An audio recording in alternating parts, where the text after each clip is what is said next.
दृष्टि से विचार करते हैं तो रास का अर्थ क्या निकलता है कि प्रियतम अक्षरातीत और ब्रह्मात्माओं के बीच में आनंद की जो लीला होती है उसे कहा जाता है रास।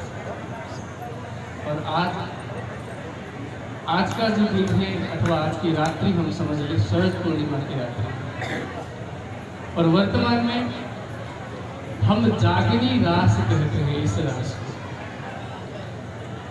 ब्रज लीला के बाद में होने वाली जो योग माया में हुई थी वह एक रास लीला थी, और इस जागने के ब्रह्मांड में जो रास लीला हो रही है उसको जागने रास लीला।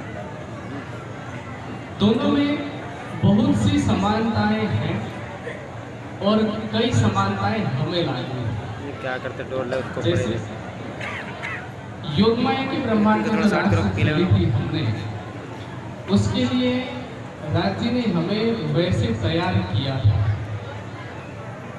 क्योंकि 11 वर्ष तक केवल राज्य के प्रति प्रेम ही प्रेम की लीला हुई, और 52 दिन तक विरह में तड़प करके हमने अपने जीव को निर्मल किया। उन 11 वर्षों में जब हम प्रेम की लीला कर रहे थे, उसमें चाहे दुनिया के कितने भी काम क्यों न हो, हमने कभी भी उन कामों का बहाना नहीं बनाया कि इस काम की वजह से हम कृष्ण जी से मिलने नहीं जा सकते, या ये जिम्मेदारी है, ये परेशानी है। इस जागरण के ब्रह्मांड में फर्क केवल इतना है, और उसी फर्क को दूर करना है कि ब्रज के ब्रह्मांड में हम कृष्ण जी से मिलने के लिए बहाने खोजते थे कि इस बहाने से हम मिलने जाए। कभी हम माखन बेचने के बहाने से जा रहे हैं, कभी हम पानी भरने के बहाने से जा रहे हैं, कभी पानी भरा हुआ है तो भरे हुए घड़े के पानी को फेंक करके फिर उस बहाने से जा रहे हैं। अब इस जागने के ब्रह्मांड में फर्क क्या है कि ब्रज में हम बहाने खोजते थे कि मिल पाए, और जागने के ब्रह्मांड में बहाने बनाते हैं कि मिलना ना पड़े। ये जिस दिन इस स्वर्ग को हम समाप्त कर लेंगे, जिस दिन इस अंतर को हम पाट लेंगे, उस दिन जागनी रास हमसे बहुत दूर नहीं होगा। क्योंकि ब्रज में तो पहचान नहीं थी, रास में भी सिर्फ इतना पता था कि ये हमारे प्रिय देव घर की सुध नहीं थी, लेकिन वाणी क्या कहती थी, ब्रज लीला लीला रास माने हम खेले जान के यार, जागनी लीला जान पहचान खेले जान के संग करता। इस जागने के ब्रह्मांड में लाभ ये है कि हमारे पास तारतम वाणी है। तारतम वाणी हमें प्रियतम की पहचान करा रही है, घर की भी पहचान करा रही है, लेकिन हमने इसी तरह से बहाना बनाना शुरू किया। मैं हर बार जब भी इस जागनी रास के संदर्भ में बात होती है तो एक बात अवश्य करता हूँ जो आपके सामने फिर से रखना चाहूँगा। कई सुंदर साथ सुन चुके हैं और कईयों के लिए चीज नहीं है कि ब्रज में जितना काम ब्रज वधुओं को यानी कि हमें करना पड़ता था, उतने काम आज नहीं है। पहले संयुक्त परिवार हुआ करते थे, पानी भरने के लिए कहीं दूर जाना होता था, घर में दर्जनों गायें होती थी, उन सबको संभालना, और उसके बावजूद भी अब चूंकि कृष्ण जी से मिलने जाना है तो हम क्या करते थे कि यदि सामान्य रूप में कोई व्यक्ति 6 बजे उठता होगा तो किसी दिन जब काम ज्यादा हो तो 4 बजे उठ करके सारे काम निपटा है। आज भी हम ऐसा करते हैं, लेकिन राज्य के लिए नहीं करते। घर में कोई मेहमान आने वाला होता तो हम क्या करते हैं, तभी हम ऑफिस का काम तो कर रहे होते हैं, घर की दूसरी जिम्मेदारी भी निभा रहे होते हैं, लेकिन फिर भी मेहमान से बात करने के लिए हम समय निकालते हैं। और वो समय कैसे निकालते हैं, बाकी सभी कामों में से समय कटौती करते हैं। उस दिन 24 घंटे की जगह पर 26 या 27 घंटे का दिन नहीं होता हमारे पास। मान लीजिए थिएटर जाना हो, कोई मूवी देखने की प्लानिंग बनाई हो आप, तब भी आप मैनेज करते हैं, लेकिन हम सिर्फ राज्य के लिए ही बहाने क्यों बनाते हैं कि हमारे पास ये नहीं है, वो नहीं है, इसके लिए समय नहीं है, इसके लिए समय नहीं है।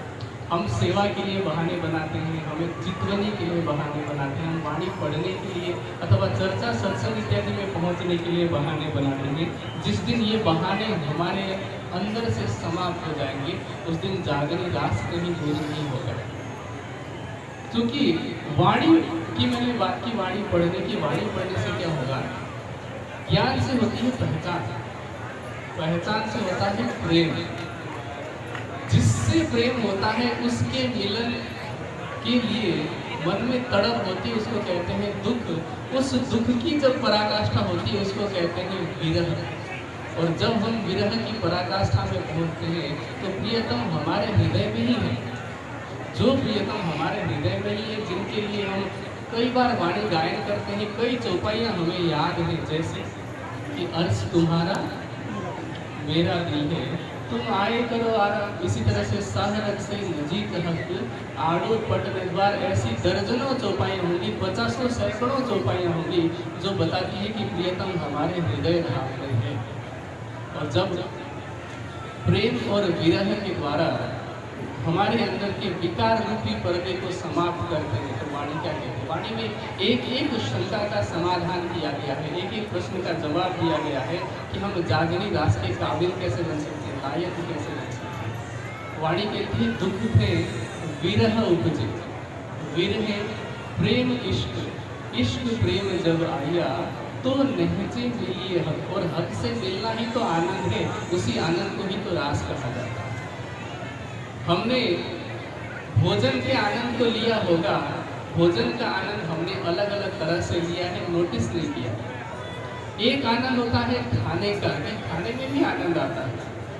एक होता है भोजन हम सामने देख रहे हैं तो टेम्पटिंग सा लग रहा है, आकर्षक लग रहा है, उसको देख करके मुंह में पानी आ रहा है, उसको वो भी अच्छा लग रहा है।